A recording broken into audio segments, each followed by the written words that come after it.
Hello students, welcome for our second lecture atomic structure. तो पिछले lecture में हमने बात की थी कि कैसे हम बोर का मॉडल क्या होता है, कैसे उसके थ्रू हम अलग अलग चीज़ों को फाइंड करते हैं। ठीक है, छोटा सा रिकैप कर लेते हैं पिछले लेक्चर से, फिर हम आगे चलते हैं। ओके, तो हमने कहाँ से शुरू किया था?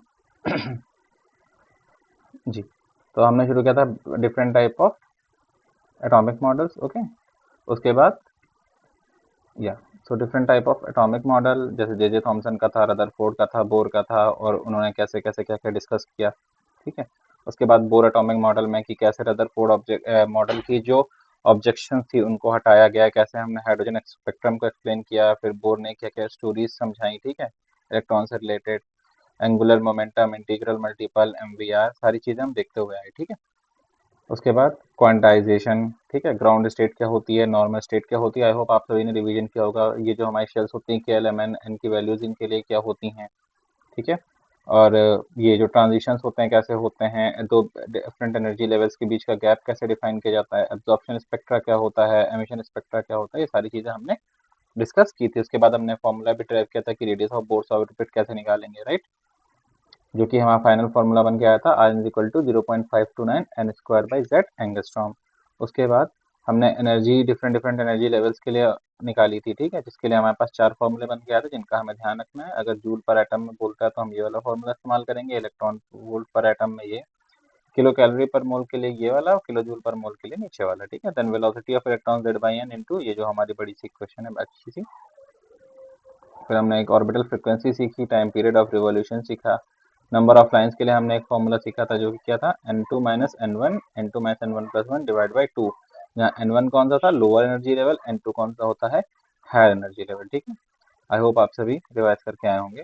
उसके बाद हम लिमिटेशन पे, तो आज हम अपना लेक्चर 2 शुरू करने जा रहे हैं, और शुरुआत में ही हम सबसे पहले सॉल्व करेंगे एक क्वेश्चन।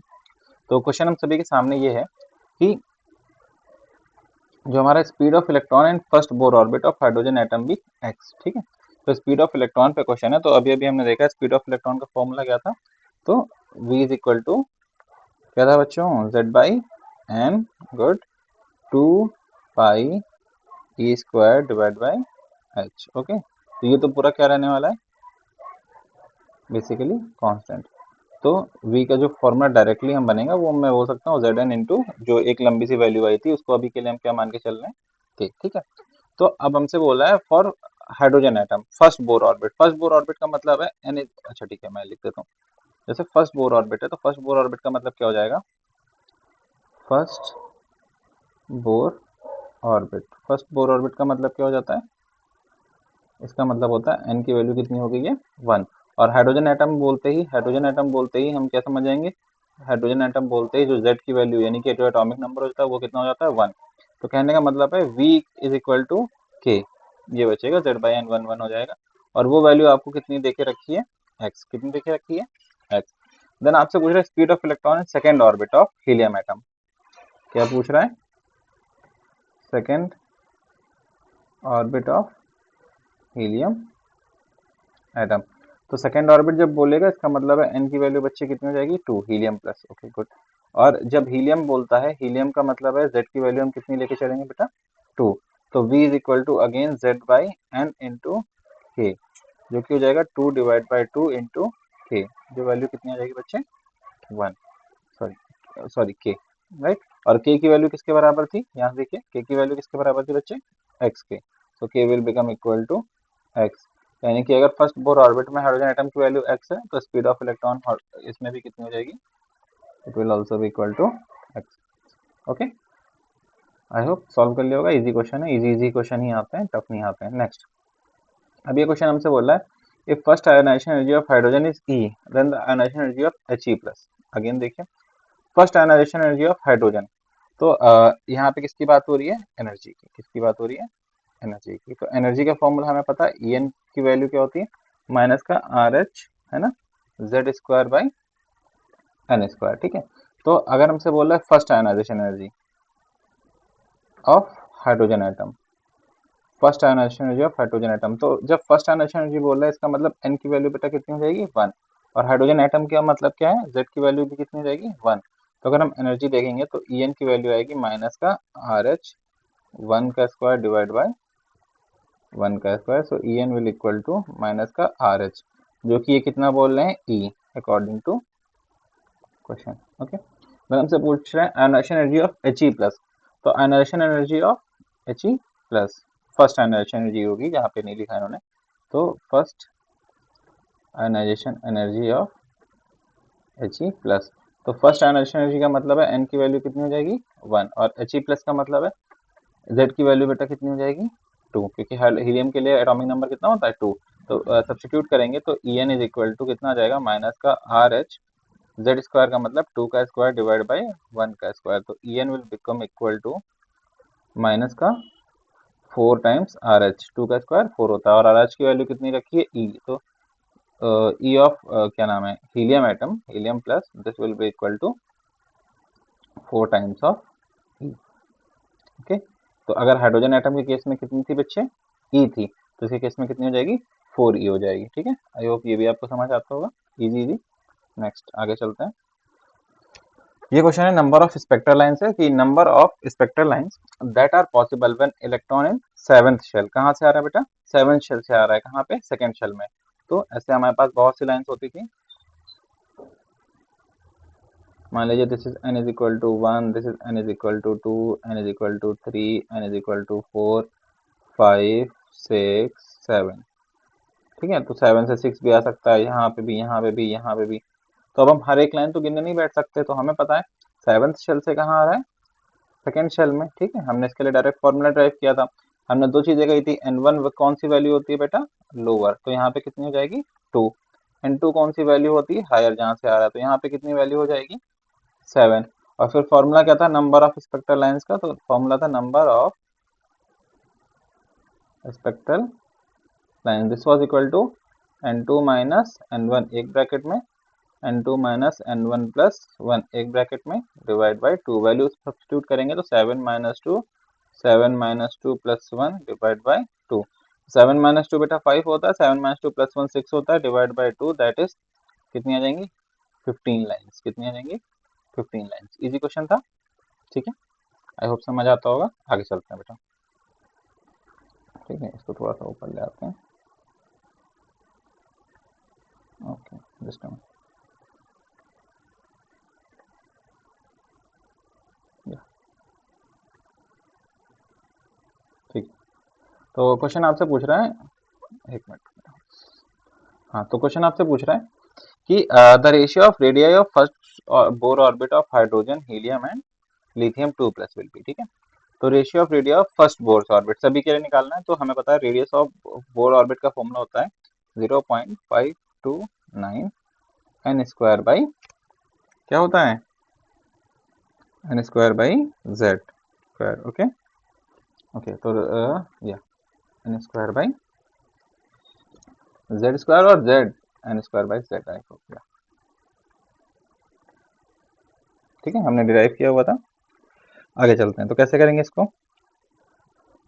तो पहले तो हाइड्रोजन है, तो रेडियस हाइड्रोजन के लिए कैसे निकालेंगे, तो radius of first Bohr orbit, यानी कि एन की वैल्यू कितनी हो जाएगी 1, 0.529 इंटू 1 का स्क्वायर अपॉन जेड की वैल्यू भी कितनी होती है 1, तो इट विल बिकम लाइक 0.529, और अगर हम इसको कांस्टेंट मान लें तो आई कैन से एज के। ठीक है, लेट सपोज हमने कांस्टेंट मान लिया है, ताकि हमारा रेशियो, क्योंकि हमें रेशियो निकालना आसान हो जाए, दिस फॉर किसके लिए हाइड्रोजन एटम के लिए। फिर हमें किसके लिए निकालना है बेटा एच ई प्लस के लिए। अब हमसे बोल रहा है फर्स्ट ऑर्बिट, यानी कि एन की वैल्यू कितनी हो जाएगी 1, और जेड की वैल्यू कितनी हो जाएगी 2, तो आर की इज इक्वल टू 0.529, जिसको हमने के मान लिया है, इंटू एन की वैल्यू 1 का स्क्वायर डिवाइड बाई जेड की वैल्यू कितनी बेटा 2, तो it will give as 0.529 divide by 2, और इसको हम क्या लिख सकते हैं के बाई 2। ठीक है, उसके बाद हमारा लिथियम 2 प्लस, अगर हम लिथियम प्लस 2 की बात करें बेटा, तो लिथियम प्लस 2 के लिए एन की वैल्यू कितनी हो जाएगी 1, क्योंकि फर्स्ट ऑर्बिट के लिए हमें निकालना है। जेड की वैल्यू बेटा कितनी हो जाएगी, जेड की वैल्यू हो जाएगी 3, लिथियम के लिए जेड की वैल्यू होती है 3, और आर की वैल्यू हो जाएगी 0.529 इंटू 1 का स्क्वायर डिवाइड बाई 3, तो ये वैल्यू कितनी आएगी बच्चे, ये वैल्यू आ जाएगी 0.529 डिवाइड बाई 3, और हम इसको कैसे लिख सकते हैं के बाई 3। तो अब हमसे पूछा था क्या नाम है रेशियो, तो रेशियो क्या आ जाएगा, ratio of H, H E plus और L I plus 2, so that will come as k is to k/2 is to k/3, और हम इसी को क्या लिख सकते हैं 1:1/2 इज टू 1/3। अगर आप ये आंसर छोड़ के आते हो तो आपका आंसर गलत हो जाएगा, क्योंकि बेटा रेशियो ना पूरा सिंप्लीफाई करना होता है। तो यहाँ पे हम क्या करेंगे, यहाँ पे इन दोनों का एलसीएम लेंगे, तो एलसीएम कितना आएगा 6, 6 से सबके मल्टीप्लाई कर देंगे तो ये हो जाएगा 6, ठीक है, ऊपर सारा मल्टीप्लाई कर देंगे, ये हो जाएगा 6/2, ये हो जाएगा 6/3। अब ये क्यों किया, ताकि ये सॉल्व हो जाए, तो it will come as 6 is to, ये हो जाएगा 3 is to 2, this is the correct answer. Okay, तो थोड़ा सा सिंप्लीफाई करना ध्यान रखिएगा, डायरेक्ट आंसर पे मत जंप कर जाइएगा, ठीक है, अदरवाइज गलत हो जाएगा। चलें आगे। तो ये थे हमारे कुछ क्वेश्चंस, ठीक है। तो आज हम शुरू करने वाले हैं अपना अगला टॉपिक, जिसका नाम है D Broglie equation. Okay, next topic. बच्चे हुए कुछ क्वेश्चंस आपको अपलोड कर दिए जाएंगे, आप बाद में उनको सॉल्व करते रहिएगा, ठीक है। सो this is D Broglie equation, जो कि कहाँ से आती है बेटा, विच कम्स फ्रॉम जो कि डेरिवेशन हम करेंगे particle nature of, sorry, particle and wave nature, dual nature जिसे हम कहते हैं, particle and wave nature of electron, ठीक है। तो ईयर था, just a minute, let me change that colour, थोड़ा सा और ब्राइट कलर हो जाए, नहीं से ब्राइट नहीं, ठीक है। हाँ, तो ईयर था 1924, ठीक है। तो आपके एक साइंटिस्ट थे जिनका नाम था डी ब्रोगली। वो कुछ रिसर्च कर रहे थे, वो रिसर्च कर रहे थे, तो उन्हें एक चीज बोली कि जैसे लाइट है, लाइट कैसे बिहेव करती है, तब तक ये आ गया था, लाइट को हमें पता है, लाइट क्या डुअल नेचर होता है, दो तरीके से बिहेव करती है। कैसे बिहेव करती है, कभी ये बिहेव करती है sometimes as wave, sometimes as wave. जब ये वेव की तरह बिहेव करती है तो लाइट के कुछ फिनोमेना आपने फिजिक्स में पढ़े होंगे, जैसे इंटरफेरेंस, है ना, और डिफ्रैक्शन, हाइजेंस थ्योरी, ये सारा आपने पढ़ा होगा, वेव फ्रंट वगैरह, हाइजेंस थ्योरी। तो ये सारा ठीक है, superposition principle, Young's double slit experiment वगैरह वगैरह, ये हमने पढ़ा। तो ये किससे एक्सप्लेन होता है बेटा, वेव नेचर ऑफ लाइट से, ठीक। तो light sometime behave as, sometime as wave, और समटाइम एज, और कभी कभी कैसे बिहेव करती है, समटाइम्स एज पार्टिकल। तो पार्टिकल नेचर कैसे एक्सप्लेन होता है, पार्टिकल नेचर को एक्सप्लेन करने के लिए दो बहुत इंपॉर्टेंट फिनोमेना थे। एक हमने कौन सा पढ़ा था बेटा, फोटो इलेक्ट्रिक इफेक्ट, आप सभी ने पढ़ा होगा, जो कि लाइट के, जहां पे बताते हैं light is a particles consisting of photons, right. और दूसरा हमने पढ़ा है ब्लैक बॉडी रेडिएशन। ये ऐसे फिनोमेना है जो कौन से नेचर को एक्सप्लेन करते हैं, पार्टिकल। तो बहुत सारे फिनोमेना ऐसे देखे गए कि कोई फिनोमेना बता रहा है कि लाइट किस तरह बिहेव कर रही है, वेव की तरह, कुछ फिनोमेना बता रहे हैं कि लाइट किसकी तरह बिहेव कर रही है, पार्टिकल की तरह। तो जो आपके डी ब्रोगली थे, उन्होंने सोचा कि जब लाइट दो तरीके से बिहेव कर सकती है, तो एक इलेक्ट्रॉन क्यों नहीं बिहेव कर सकता। उन्होंने कुछ एक्सपेरिमेंट किए, उन एक्सपेरिमेंट का रिजल्ट ये पाया कि केवल लाइट ही नहीं, इलेक्ट्रॉन भी है जो दोनों तरीके से बिहेव करता है। तो इन्होंने क्या बोला, electron just like light, just like light, electron also behaves as, electron also sometime behave as particle, sometime behave as particle, and sometime behave as wave। कभी किसकी तरह बिहेव करता है, पार्टिकल की तरह, and sometime behave as waves, कभी किसकी तरह बिहेव करता है, वेव की तरह, ठीक है। तो अब इसके लिए क्या की जरूरत पड़ी, इसकी जरूरत पड़ी एक नई थ्योरी की। तो एक नई थ्योरी आई, क्या थी new theory, so a new theory came which came to be known as, एक नई थ्योरी आई जिसको हमने क्या बोला, wave mechanical theory of matter, that was known as wave mechanical theory of matter, ठीक है, wave mechanical theory of matter. इसमें क्या बोला कि इस थ्योरी में जो क्रक्स था वो ये बोला गया कि जो स्मॉल माइक्रोस्कोपिक पार्टिकल्स होते हैं, small microscopic, just a minute, wrong spelling, so छोटे छोटे, that is small microscopic particle, छोटे छोटे जो माइक्रोस्कोपिक पार्टिकल होते हैं, जैसे सच एस कौन कौन से हो गए, इलेक्ट्रॉन हो गया, प्रोटॉन हो गया, एटम्स हैं, मॉलिक्यूल्स हैं, है ना हमारे, और आयंस हैं। ये जो सारे छोटे छोटे पार्टिकल्स हैं, बहुत सारे स्मॉल माइक्रोस्कोपिक पार्टिकल, जब ये मोशन में होते हैं, when they are in motion, when they are in motion, जब ये चल रहे होते हैं, मूव कर रहे होते हैं, when they are in motion, तब क्या होता है, दे जनरेट वेव या they possess wave, then they possess या जनरेट, देन दे जनरेट या पजेस वेव, यानी कि जब ये मोशन में होते हैं तो ये क्या अपने साथ जनरेट करते हैं बेटा, वेव को, या अपने साथ क्या लेके चल रहे होते हैं, वेव को लेके चल रहे होते हैं, ठीक है। अब इस वेव से रिलेटेड दो लोगों ने इस स्टेटमेंट दिया। सबसे पहला स्टेटमेंट दिया प्लांक ने कहा अगर ऐसा सच है तो जो भी पार्टिकल मूव कर रहा होगा, मूव करने वाले वेव की एनर्जी अकॉर्डिंग टू प्लांक क्या थी, प्लैंक थ्योरी हम सभी ने पढ़ी है, तो अकॉर्डिंग टू प्लैंक अगर कोई चीज वेव की तरह मूव करती है तो उसके पास एनर्जी कितनी होती है, E is equal to h nu, और we can say h c by lambda, क्योंकि कोई चीज वेव की तरह मूव कर रही है तो जाहिर सी बात उसके पास क्या होगी, वेव लेंथ होगी, ठीक है। सी क्या होती है, सी तो स्पीड ऑफ लाइट होती है,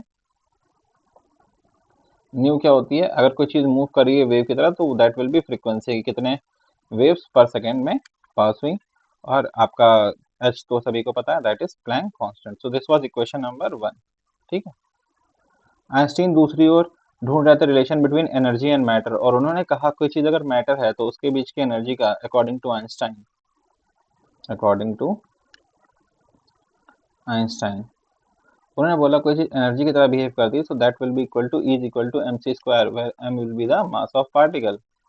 एक्चुअली मास डिफेक्ट होता है, बट वो हम आगे समझेंगे, राइट नाउ हमारे से मान के चलता है this is mass of particle, and c तो हम सभी को पता है। तो डी ब्रोगली ने कहा कि इलेक्ट्रॉन कभी तो किसकी तरह बिहेव कर रहा है, वेव की तरह जब मोशन में है, और कभी किसकी तरह बिहेव कर रहा है, पार्टिकल की तरह जब वो मोशन में नहीं है, यानी कि वो नेचर तो दोनों शो कर रहा है। इसका मतलब ये दोनों इक्वेशन नंबर 1 और equation number 2 they are not different, they are same, और इन दोनों को इक्वेट किया तो इक्वेट करने के बाद जो मिला that was h c by lambda was equal to m c square, जिसको थोड़ा सा सॉल्व करेंगे so it will become h by lambda is equal to m into c, जिसको थोड़ा सा और सॉल्व करेंगे so that will become h divide by m c is equal to lambda. Now c is equal to speed of light, ठीक है, और m is equal to mass of photon जिससे light आई है।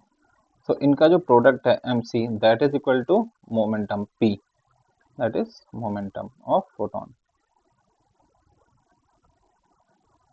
ठीक है, that will be equal to momentum of photon. तो यहाँ से फाइनल इक्वेशन मिल गई lambda is equal to h upon p और एच अपॉन एम सी, और that is also equal to h upon m v. तो हम कब v यूज करेंगे, कब c यूज करेंगे, v is equal to velocity, अगर वो लाइट की स्पीड से ट्रेवल नहीं कर रहा है, किसी और स्पीड से ट्रेवल कर रहा है, तो हम c की जगह किसको सब्स्टिट्यूट कर देंगे, v को। This equation came to be known as de Broglie equation. ये इक्वेशन क्या कहलाई बच्चे, डी ब्रोगली इक्वेशन, ओके। आगे चलते हैं। अच्छा ठीक है, तो डी ब्रोगली इक्वेशन हो गई। नाउ जो ये डी ब्रोगली इक्वेशन थी ये केवल इसी तक के लिए सीमित नहीं रही, आगे भी गई। आगे कैसे गई, इन्होंने कहा कि लेट सपोज कोई पार्टिकल है जिसके पास एनर्जी E है, ठीक है, आगे के लिए हमें निकालना पड़ेगा, ठीक है। तो let suppose there is a particle having, ठीक है, a particle having kinetic energy E, a particle having कौन सी एनर्जी उसके पास है, कोई पार्टिकल अगर मूव कर रहा होता है तो उसके पास कौन सी एनर्जी होता है, काइनेटिक एनर्जी। तो एक पार्टिकल मूव कर रहा है जिसके पास कौन सी एनर्जी, काइनेटिक एनर्जी, और कितनी है, that is defined bye E, ठीक है, और उसका मास है, जो पार्टिकल मूव कर रहा है मास इज m, तो काइनेटिक एनर्जी E है, मास कितना है m, तो फॉर्मूला होता है हाफ काइनेटिक एनर्जी का हाफ एम वी स्क्वायर, जो कि हमें दिख रहा है किसके बराबर है, E के, राइट। और वी कैन से अगर हम दोनों side multiply both side by mass, multiply both side by हम कर देते हैं, थोड़ा सा सिंप्लीफाई करने की कोशिश कर रहे हैं। तो this will become half m square v square is equal to m into e, or we can say m square v square will be equal to 2m into e, or we can say mv under root, that will be वो under root में चला जाएगा 2me. Now this mv is nothing but momentum, that is p, so p is equal to under root 2me. And from de Broglie ने हमें क्या सिखाया, and from de Broglie ने हमें बताया कि lambda is equal to h upon p. तो kinetic energy से अगर कोई पार्टिकल मूव कर रहा है, हमें वेलोसिटी नहीं देते, तो हमारे पास फॉर्मूला हो जाएगा lambda is equal to h upon under root 2m into e. This will be our formula, right? Just a minute.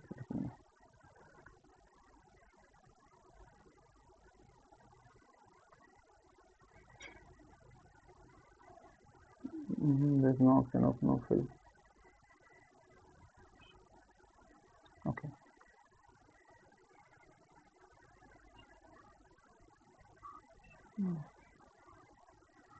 And that's it.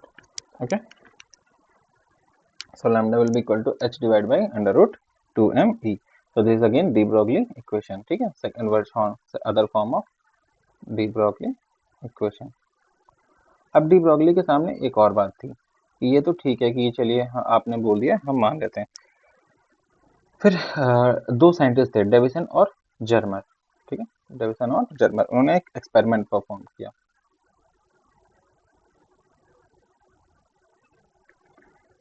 Deviation and Germer, उन्होंने जो एक्सपेरिमेंट परफॉर्म किया, तो उन्होंने बोला कि जो चार्ज पार्टिकल होते हैं, जैसे इलेक्ट्रॉन प्रोटॉन, एक्सरे वाला एक्सपेरिमेंट इन्होंने किया था, ठीक है, तो जो चार्ज पार्टिकल होते हैं, तो अगर उनको हम वी पोटेंशियल से एक्सेलरेट करें, चार्ज पार्टिकल कौन से होते हैं बच्चे हमारे, they can be electron, they can be proton and they can be ions, ठीक है, कैटायन जो कि पॉजिटिवली चार्ज होते हैं, है ना, और एनायंस जो कि नेगेटिवली चार्ज होते हैं, राइट। हाँ, तो when these charge particles are accelerated, तो चार्ज पार्टिकल है, जाहिर सी बात है इलेक्ट्रिक फील्ड में एक्सेलरेट हो जाएंगे। लेट्स सपोज एक साइड आपने पॉजिटिव फील्ड बना दी और एक साइड आपने कैसी फील्ड बना दी, नेगेटिव, तो जितने भी इलेक्ट्रॉन होंगे वो सारे किधर भाग जाएंगे, पॉजिटिव फील्ड की तरफ। जितने भी प्रोटॉन होंगे वो सारे किधर भागना चाहेंगे, नेगेटिव फील्ड की तरफ, राइट। तो व्हेन दीज आर एक्सेलरेटेड, और इन दोनों के बीच जो डिफरेंस होता है, that is known as potential difference V, that is known as electric potential V, ठीक है। हाँ, तो when these charge particle are accelerated by a potential V, तो ये अपने आप नहीं मूव कर रहे थे, बट जब एक पोटेंशियल हमने क्रिएट किया V, तब ये मूव करने शुरू करें, तब जो इनकी काइनेटिक एनर्जी आती है, that is defined by then their kinetic energy, then their kinetic energy is defined by EV। किससे डिफाइन करते हैं बच्चे हम इनको, EV से, ठीक है। तो अगर ये सच है, तो हमें पता है काइनेटिक एनर्जी जो होती है, that is nothing but half mv square, और यहाँ पे इसके accordingly EV, where V is the potential applied, कितना पोटेंशियल अप्लाई किया गया है, ठीक है, और E is the charge on electron या किसी भी पार्टिकल पे। तो दैट विल बिकम, अगेन हम मल्टीप्लाई करेंगे, so it will become half m square v square equal to m ev, दोनों साइड m से मल्टीप्लाई किया, again m square v square will be equal to 2m ev, और इसको थोड़ा सा simplify करेंगे, so it will become mv is equal to under root 2m ev, and mv is nothing but your momentum, that is equal to under root 2m ev, right। और again हमको पता है, क्या पता है, कि जो हमारा पार्टिकल है, जो भी, जस्ट हमें ना, कि जो हमारा पार्टिकल है, दैट डी ब्रॉगली के अकॉर्डिंग लैम्डा जो हमारी वेवलेंथ एसोसिएटेड होगी, that is h upon p, so that will become h upon under root 2m ev। ये कब का केस है बेटा, ये जब पार्टिकल को हम किसी पोटेंशियल से एक्सेलरेट करते हैं, ओके।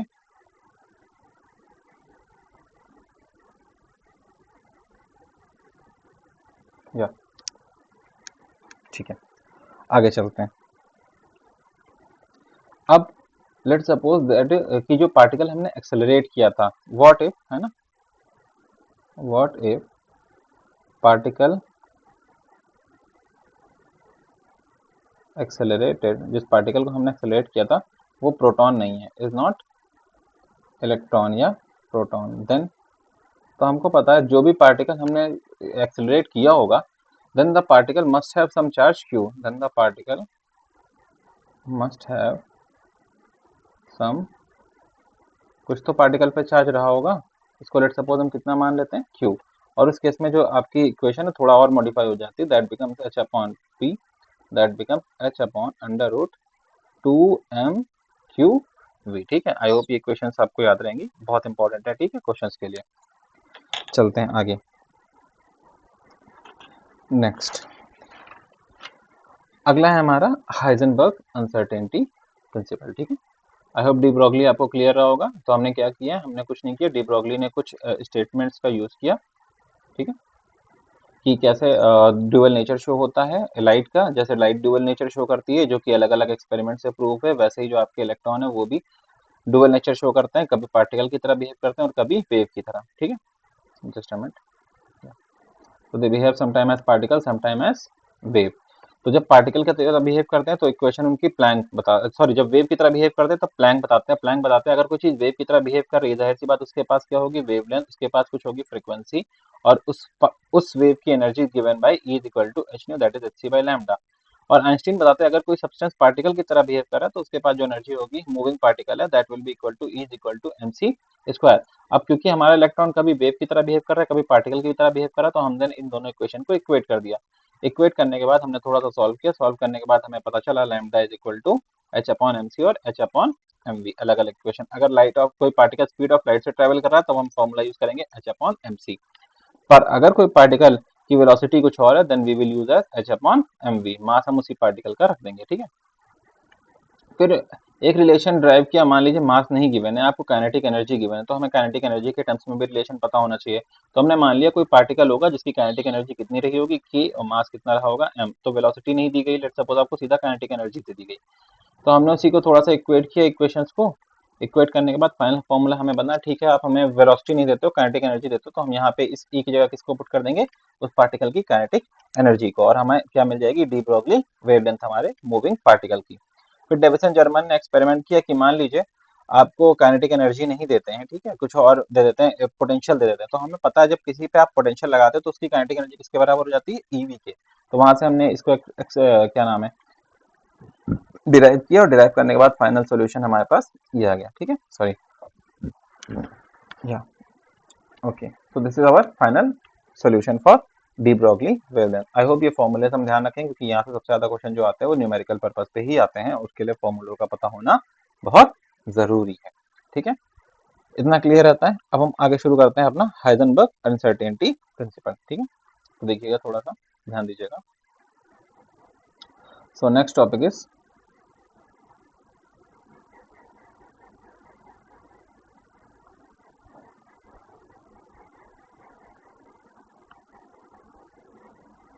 Heisenberg uncertainty principal. ठीक है, तो हाइजेनबर्ग अनसर्टेनिटी प्रिंसिपल, अनसर्टेनिटी का मतलब होता है अनिश्चितता, जो आप बता नहीं सकते हो। ठीक है, तो जो हमारे बोर ने मॉडल दिया था, नील्स बोर ने, जो कि हम पढ़ के आए हैं ऊपर, तो जो बोर का मॉडल था, ठीक है, बोर्स मॉडल, तो बोर्स मॉडल में उन्होंने क्या किया था, उन्होंने इलेक्ट्रॉन को कंसिडर किया था, इलेक्ट्रॉन एज अ पार्टिकल, किसकी तरह कंसिडर किया था, पार्टिकल की तरह। और अगर आप किसी चीज को एज अ पार्टिकल कंसिडर करते हो तो आपको उसको ढूंढना बहुत आसान होता है, आप उसकी पोजिशन और उसकी वेलोसिटी, ठीक है, आप पोजीशन भी बता सकते हो, आप वेलोसिटी भी बता सकते हो विथ साइमल्टेनियसली, एक ही टाइम पे और एक्यूरेटली, साइमल्टेनियसली एंड एक्यूरेटली। और ऐसा क्यों कर सकते हैं, क्योंकि हम क्या मान के चल रहे हैं, हम मान के चल रहे हैं कि जो हमारा इलेक्ट्रॉन है वो क्या है बच्चे, एक पार्टिकल है। अब अगर ध्यान दें, बोर की जो लिमिटेशन थी मॉडल में, वही था कि बोर का मॉडल हाइजेनबर्ग के अनसर्टेनिटी प्रिंसिपल को फॉलो नहीं करता है। नहीं करता है। क्यों नहीं करता है? क्योंकि बोर ने इलेक्ट्रॉन को सिर्फ और सिर्फ क्या कंसिडर करके चले था, एज अ पार्टिकल। बट अभी पता चल रहा है कि इलेक्ट्रॉन सिर्फ पार्टिकल की तरह बिहेव नहीं करता, इलेक्ट्रॉन तो किसकी तरह बिहेव करता है, वेव की तरह, कभी वेव कभी पार्टिकल। और तो डी ब्रोगली ने कहा, so what did de Broglie said, कि आप वो जो बोल रहे हैं वो सच है लेकिन आधा सच है, वो पूरा सच नहीं है। तो डी ब्रोगली ने क्या कहा, डी ब्रोगली ने कहा, व्हेन इलेक्ट्रॉन या कोई other charge is in motion, the charge is in, जब मोशन में है, then it also behaves as wave, then it also behaves as wave and a wavelength is associated with it। उसके साथ क्या associate होती है बेटा, wavelength, and a wavelength is associated with it। अब अगर उसके साथ वेवलेंथ एसोसिएट है तो ऐसे केस में हम उसकी पोजीशन, है ना, hence in such cases, hence in such cases position and velocity, position and velocity can not be simultaneously predicted,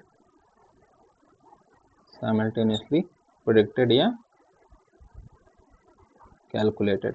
तो अगर कोई वेव मोशन में है, वेव पार्टिकल में है, तो हम उसकी वेलोसिटी और पोजीशन को एक साथ कैलकुलेट नहीं कर सकते, जबकि बोर ने कहा था इलेक्ट्रॉन पार्टिकल है, हम उसकी पोजीशन और वेलोसिटी को एक साथ कैलकुलेट कर सकते हैं। अब क्यों नहीं कर सकते, उसका छोटा सा डिफरेंस, दो मॉडल हैं, दोनों मॉडल के बीच का डिफरेंस समझिएगा। ये न्यूक्लियस है, ठीक है, और ये क्या है आपका, शेल है। तो ये आपका इलेक्ट्रॉन है, कभी यहाँ है, कभी यहाँ है, कभी यहाँ है, कभी यहाँ है, कभी यहाँ है, ऐसे रिवॉल्व कर रहा है। ये किसके मॉडल के अकॉर्डिंग है, this is according to Bohr's model. किसका मॉडल बेटा, बोर्स मॉडल, ठीक है, that is particle nature, that is, ठीक है। पर डी ब्रोगली ने क्या कहा कि जब ये मोशन कर रहा होगा, तो दिस इज न्यूक्लियस, तो जब ये मोशन कर रहा होगा, ये एक जगह पे स्टेबल, ये एक वेव बना रहा होगा। क्या बना रहा होगा, वेव।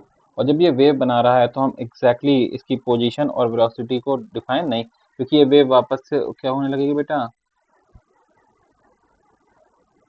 ओवरलैप। क्या होने लगेगी, ये तो अपने ऑर्बिट में ऐसे सर्कुलर पाथ में घूमता रहेगा ना, ये आएगा देन अगेन घूमता रहेगा, और ये ऐसे ही ऐसे। अब अगर कोई चीज़ ऐसे ऐसे घूम रही है तो आप इसका पोजीशन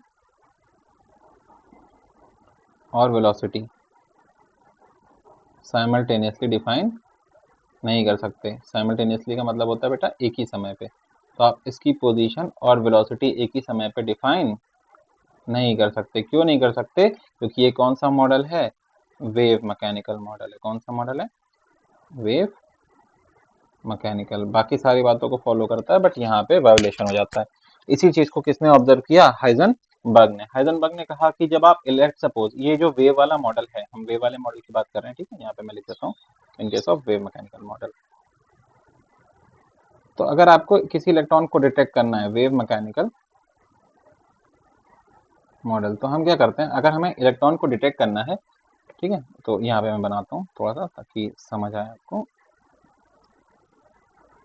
ओके, ठीक है। तो ये मूविंग इलेक्ट्रॉन अपने साथ क्या लेके चल रहा होगा, वेव। तो जब हम इस पे हाई एनर्जी क्या डालेंगे, high energy photons, high energy photons डालेंगे, तो वो क्या करेंगे, they will collide with electron. किसके साथ कोलाइड करेंगे, इलेक्ट्रॉन के साथ। अब जहाँ पे वो कोलाइड करेंगे वहां पे हम क्या कर लेंगे, we will track the photon, we will track the photon. और उसके साथ हम क्या पता लगा लेंगे, we can determine the location of electron, we can determine the position या location of electron, determine the position and location of electron. तो हमने क्या किया बेटा, हमने इस पे ना हाई एनर्जी प्रोटॉन्स मारे। अब high energy proton through out तो जा रहे होंगे, ये मॉडल अपना घूम रहा है, जहां पे भी टकराएगा फोटोन, इस फोटोन को हम ट्रैक कर रहे हैं, जहां पे भी टकराएगा तो हम समझ जाएंगे अच्छा ये रही पोजीशन, इलेक्ट्रॉन कहाँ पे प्रेजेंट है, यहाँ पे। पर इसमें प्रॉब्लम है। क्या प्रॉब्लम है, आपने यूज किया है high energy photon, so when they will collide, when they will collide तो लोकेशन तो पता चल जाएगी, but their impact will change the velocity of the electron, their impact। भाई जाहिर सी बात है, दो चीजें आपस में टकराएंगी तो जाहिर सी बात है एक दूसरे की वेलोसिटी या स्पीड में क्या आ जाएगा बेटा, change. But they will when they will collide but their impact will change the but their impact will change the velocity of electron. तो आप इलेक्ट्रॉन की पोजीशन तो पता लगा ले गए, बट आप इलेक्ट्रॉन की वेलोसिटी पता नहीं लगा पाए। अच्छा ठीक है, तो क्या करें, तो आइडिया यह है, ठीक है हाई एनर्जी फोटोन नहीं डालते हैं, हम कैसा डालते हैं, लो एनर्जी फोटोन, बहुत ही लो एनर्जी फोटोन। तो लेट्स सपोज वी, हमने कैसा डाला, लो एनर्जी फोटोन। ठीक है, ये रहा हमारा मॉडल। ओके, तो दिस इज अवर मॉडल। अब लो एनर्जी फोटोन डालेंगे तब क्या होगा, लो एनर्जी फोटोन से no impact on velocity of electron, तो वेलोसिटी ऑफ इलेक्ट्रॉन पे कोई इम्पैक्ट नहीं पड़ेगा। वी कैन प्रिडिक्ट वेलोसिटी, हम वेलोसिटी को प्रिडिक्ट कर सकते हैं। पर अब क्या प्रॉब्लम हुई, अब प्रॉब्लम ये हुई, जब लो एनर्जी फोटोन है, लो energy photon has large wavelength. कैसी वेवलेंथ होती है, लार्ज वेवलेंथ। तो ठीक है, let's suppose this is low energy photon जिसकी वेवलेंथ बहुत लंबी है। तो अब क्या दिक्कत है, अब जो इलेक्ट्रॉन है वो इतने बड़े किसी भी एरिया में हो सकता है, this is the area of electrons presence. अब हमें इतना लंबा एरिया मिला है, हम इतने लंबे एरिया में अगर हमें इलेक्ट्रॉन ढूंढना होगा, then again same situation, position can not be predicted accurately. ठीक है, तो हम क्या नहीं ढूंढ सकते सही से, पोजीशन।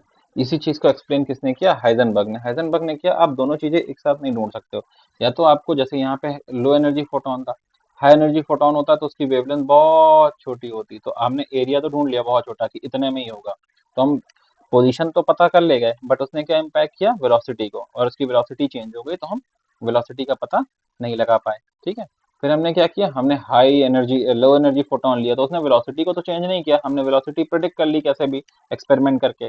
पर क्योंकि उसकी वेवलेंथ बहुत बड़ी होती है, एनर्जी हमने पढ़ा है ना, ई का रिलेशन जो होता है that is h c by lambda. Energy अगर ज्यादा होगी तो वेवलेंथ क्या हो जाएगी बेटा, कम, और वेवलेंथ ज्यादा हो जाएगी तो एनर्जी कम, इनवर्स रिलेशन होता है। ठीक है, तो क्या हुआ, बहुत बड़ा एरिया है, अब इतने बड़े एरिया में तो हम ढूंढ नहीं सकते, that is position can not B predicted accurately. तो इसी चीज को हाइजेनबर्ग ने अपने एक स्टेटमेंट में कहा, क्या स्टेटमेंट था उनका, so this is Heisenberg's uncertainty principle. It states that Heisenberg's uncertainty principle. तो क्या बोलता है ये प्रिंसिपल, ये बोलता है कि फॉर अ पार्टिकल, ठीक है, फॉर अ पार्टिकल, या हम इसको ऐसे लिख सकते हैं, इट इज